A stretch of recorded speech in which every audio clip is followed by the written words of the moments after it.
हजरत यूसुफ का नाम कुरान में बहुत इज्जत और शर्फ के साथ आया है। आप हजरत यकूब के बेटे थे और हजरत इसहाक के पोते। आपका नसब बहुत पाक था और अल्लाह ताला ने आपको खूबसूरती और अकल दोनों का अनमोल तोहफा दिया था। कुरान में अल्लाह ने उन्हें अहसनुल क़सस यानी सबसे खूबसूरत कहानी कहा है।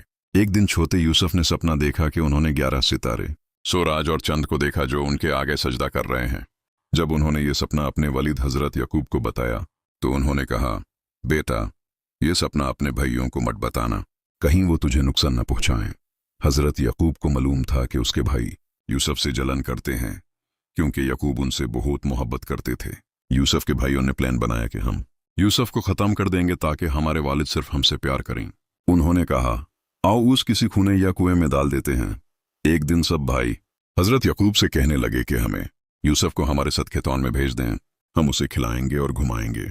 वलीद पहले तो मना कर गए, लेकिन उन्होंने ज्यादा जोर दिया तो यकूब ने इजाजत दे दी। जब सब भाई खेतों तक पहुंच गए तो उन्होंने यूसुफ को एक गहरे कुएं में डाल दिया। फिर वो रात को रोकर अपने वालिद के पास आए और झूठी कहानी सुनाई कि यूसुफ को तो भेदिये ने खा लिया। उन्होंने एक बकरे का खून कपड़ों पर लगा दिया ताकि सबूत लगे। हजरत यकूब समझ गए कि उनका बेटा जिंदा है, लेकिन उन्होंने सब्र से काम लिया और कहा, मैं सब्र करूंगा और अल्लाह से मदद मांगूंगा। कुछ दिन बाद एक काफिला कैरावान गुजरा और उन्होंने पानी निकालने के लिए बल्टी कुएं में डाली। जब उन्होंने यूसुफ को देखा तो कहने लगे, वाह, ये तो एक खूबसूरत लड़का है। उन्होंने यूसुफ को मिस्र, इजिप्ट ले जाकर गुलाम के तौर पर बेच दिया।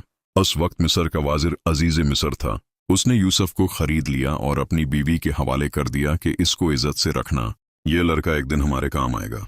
यूसुफ जवान हुए तो अल्लाह ने उन्हें हिकमत और इल्म से नवाजा, लेकिन अजीज मिस्र की बीवी जुलेखा ने उनसे मोहब्बत का इजहार किया और उन्हें गुमराह करने की कोशिश की।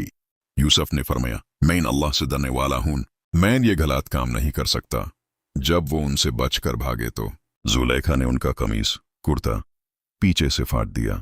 जब उनका शोहर आया तो जुलेखा ने झूठ बोला कि यूसुफ ने मुझ पर हमला किया, लेकिन एक गवाह ने कहा, अगर कमीज आगे से फाता है तो यूसुफ झूठे हैं और अगर पीछे से फाता है तो औरत झूठी है। जब देखा गया कि कमीज पीछे से फाता था तो सबको सच्चाई का पता चल गया।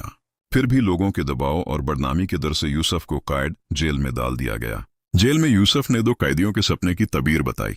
उनमें से एक ने सपना देखा कि वो शराब निकाल रहा है और दूसरे ने देखा कि उसके सर पर रोटी है जिसे परिंदे खा रहे हैं। यूसुफ ने कहा, पहला आजाद होकर बादशाह का पानी पिलाएगा और दूसरा साली दिया जाएगा। वाकई ऐसा ही हुआ।